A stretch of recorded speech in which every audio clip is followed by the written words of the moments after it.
दोस्तों, एक कहानी एक ऐसे आदमी की है जो एक मंदिर में काम किया करता था। उसका काम था मंदिर की साफ सफाई करना। मंदिर में भक्तों द्वारा दिए गए दान में से पुजारी जी उसे थोड़े बहुत पैसे दे देते थे, जिससे उसकी आजीविका चलती थी। वो अपने जीवन में बहुत परेशान था क्योंकि वो बेहद ही गरीब था और उसका जीवन बहुत ही कठिन था। मंदिर में काम करते करते वो हर समय भगवान से अपने जीवन की शिकायत करता रहता। एक दिन मूर्ति की ओर देखते हुए उसने भगवान से कहा कि तुम्हारा जीवन कितना आसान है। तुम्हें यहाँ एक जगह आराम से रहने को मिलता है। मुझे देखिए, मैं कितना कठिन जीवन जी रहा हूँ। मैं सिर्फ थोड़े से पैसों के लिए दिन रात मेहनत करता हूँ। कभी कभी तो खाने के लिए पर्याप्त भोजन भी जुटाना मुश्किल हो जाता है। काश मेरा जीवन भी आपके जैसा होता। तभी उस मूर्ति से आवाज आई और भगवान ने कहा कि ऐसा नहीं है जैसा कि तुम सोच रहे हो। मेरा जीवन भी बिल्कुल आसान नहीं है। मुझे भी बहुत सारी चीजों का ध्यान रखना पड़ता है और सारी व्यवस्थाएं करनी पड़ती हैं।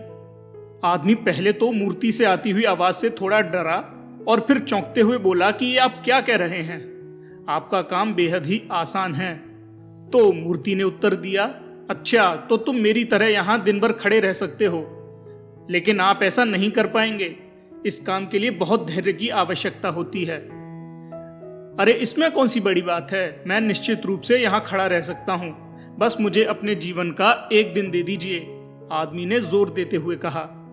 भगवान ने सहमति व्यक्त की और कहा, ठीक है, आज तुम मेरी जगह ले लो, लेकिन मेरी एक शर्त है। दिन भर बहुत से लोग मंदिर में आएंगे और आपसे बहुत कुछ कहेंगे। कोई आपको अच्छा कहेगा, कोई बुरा कहेगा।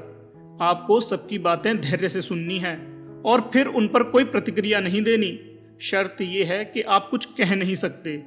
जो भी हो, आप बस चुप रहेंगे। मनुष्य सहमत हो गया। शेष दिन के लिए भगवान और नौकर ने अपने अपने जीवन का आदान प्रदान किया।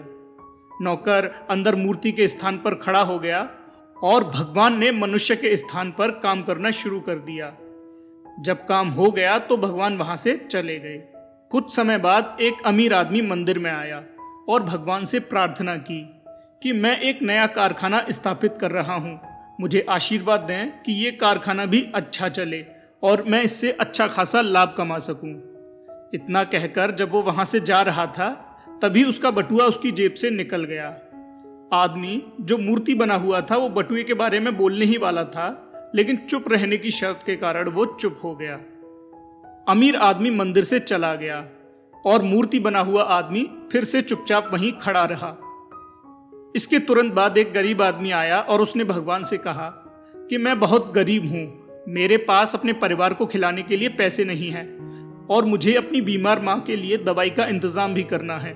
मुझे समझ नहीं आ रहा कि मैं ये सब कैसे संभालूं। कृपया कुछ ऐसा चमत्कार करें और थोड़े बहुत पैसे की व्यवस्था करें। पूजा करने के बाद वो जाने ही वाला था कि उसे एक बटुआ दिखाई दिया। उसने बटुआ उठाया और कहा, धन्यवाद भगवान, आपने मेरी प्रार्थना इतनी जल्दी सुनी। इन पैसों से मैं भोजन और अपनी माँ के लिए दवाई का इंतजाम कर सकता हूँ। भगवान बने मनुष्य ने यह देखा तो उसे बताना चाहा कि यह बटुआ उस अमीर व्यापारी का है और उसे ये भगवान ने नहीं दिया। जो वो कर रहा है वो चोरी है। लेकिन वो चुप रहने के लिए मजबूर हो गया क्योंकि शर्त ही चुप रहने की थी। तभी मंदिर में तीसरा व्यक्ति आया। वो एक नाविक था और 15 दिन के लिए समुद्री यात्रा पर जा रहा था।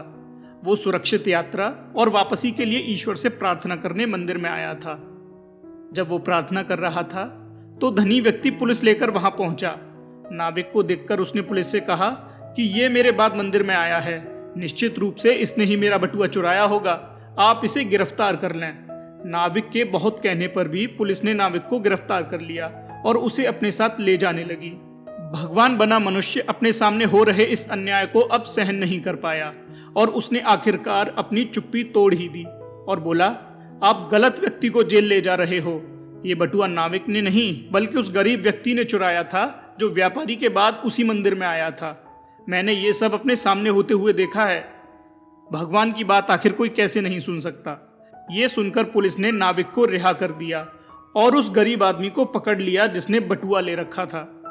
शाम को जब भगवान मंदिर वापस आए तो उस व्यक्ति ने पूरे दिन का लेखा जोखा बड़े गर्व से भगवान को बताया कि कैसे उन्होंने एक व्यक्ति के साथ हो रहे अन्याय को रोका है। उसकी बातें सुनकर भगवान बोले कि ये तुमने क्या किया?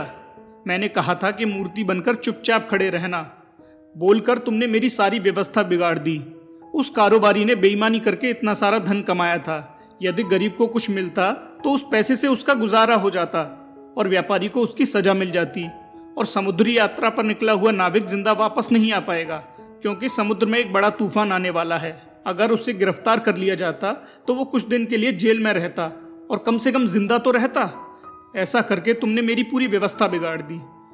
ये सुनकर नौकर को एहसास हुआ कि वो केवल यही देख पा रहा था जो उसके सामने था। उसने उस सबके पीछे की वास्तविकता को नहीं देखा। भगवान हर मनुष्य के जीवन के हर पहलू पर विचार करते हैं और अपनी योजना बनाते हैं, और उसी प्रकार उन लोगों का जीवन चलता है। अब ये बात उसको समझ आ चुकी थी। उसने भगवान से क्षमा मांगी और अपने द्वारा की गई गलती को सही करने को कहा। भगवान ने मुस्कुराकर उसे आशीर्वाद दिया और अंतर्ध्यान हो गए। दोस्तों, जब हमारे जीवन में भी एक साथ बहुत सारी परेशानियां आ जाती हैं तो हम भी ऐसे ही हताश हो जाते हैं और ईश्वर की व्यवस्था और यहाँ तक कि उसके अस्तित्व पर भी शक करने लगते हैं। जब हमारे साथ कुछ गलत होता है या फिर हमारी योजना के अनुसार नहीं होता तो हम अपना धैर्य खो बैठते हैं और भगवान को तरह तरह के दोष देने लगते हैं। कठिन समय में हमें ईश्वर पर विश्वास रखकर धैर्य रखने की आवश्यकता है। यदि कुछ भी हमारी इच्छा के अनुसार नहीं हो रहा है, इसका अर्थ है कि वो परमेश्वर की इच्छा से हो रहा है, और जो परमेश्वर की इच्छा से हो रहा है वही सही है। दोस्तों, आज के लिए बस इतना ही।